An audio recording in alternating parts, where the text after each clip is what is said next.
Europe 1, il est 6h40. Votre invité, Mathieu Béliard, est le patron des crèches Babylou, Rodolphe Karl. Emmanuel Macron est en Chine pour une visite de 3 jours. Dans la délégation, non plus seulement des champions du CAC 40, mais aussi des ETI, des entreprises de taille intermédiaire. De L'Oréal à 10h, ils seront dans l'avion pour Shanghai, puis Pékin. Ils représenteront la France et le tissu économique français.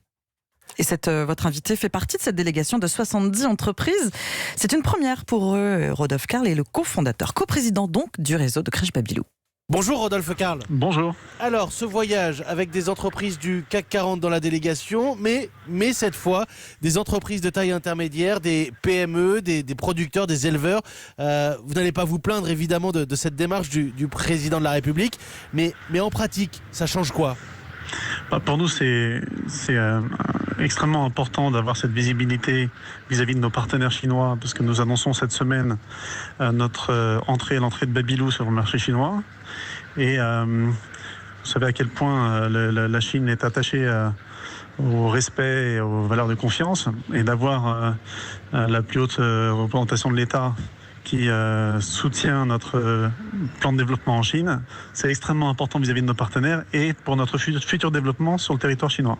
Alors, lors de ce voyage, des contrats vont être signés dans l'aéronautique, dans l'agroalimentaire. Ça, c'est assez classique. En l'occurrence, dans un voyage avec la délégation présidentielle, il y a de la place pour un réseau de crèches. Il y a de la place pour ce genre de contrat dans le regard du président. Oui, alors je pense qu'en effet, c'est assez original par rapport à ce qu'on a pu voir par le passé. Néanmoins, même si on n'a pas des milliards sur la table, on parle d'éducation, on parle de culture, on parle d'amitié entre deux peuples. Et à travers Babylou et l'éducation des jeunes enfants, qui est en fait l'investissement le plus important pour l'avenir d'une nation, eh bien, je pense que le président et son équipe ont vu là un symbole important de la relation France-Chine.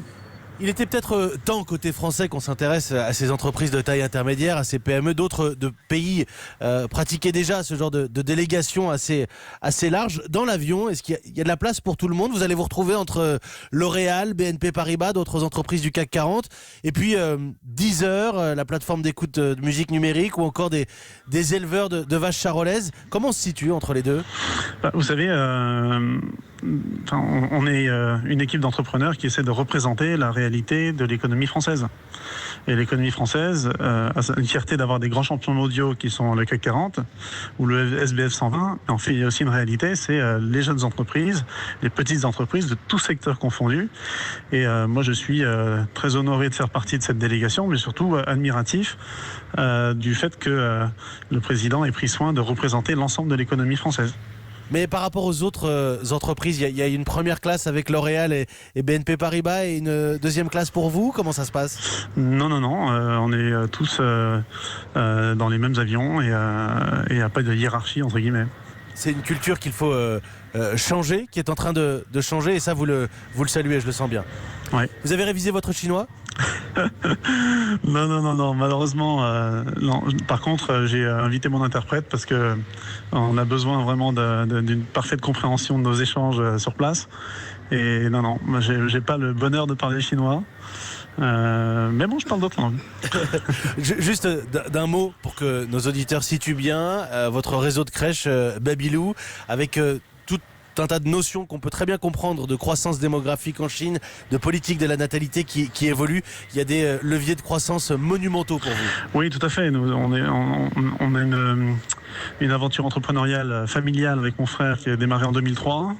Nous gérons environ 700 établissements dans 12 pays. Et avec l'arrivée en Chine, le marché est gigantesque. Il y a 17 millions de naissances chaque année. Et surtout, une infrastructure sur le 3-6 ans qui est assez développée, mais sur le 0-3 ans qui est vraiment naissante.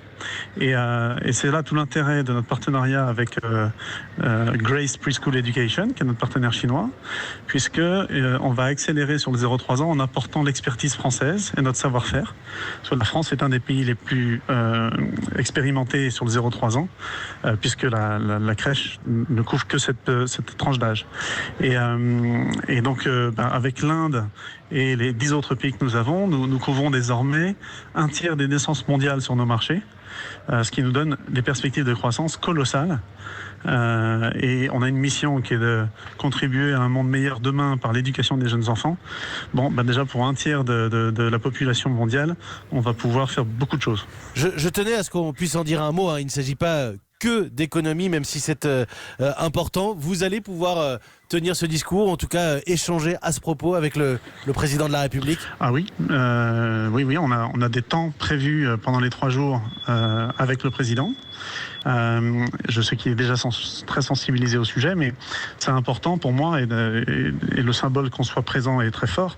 C'est important que le président de la République ait pleine conscience du temps long nécessaire pour une société qui est inscrit dans un investissement petite enfance plus fort.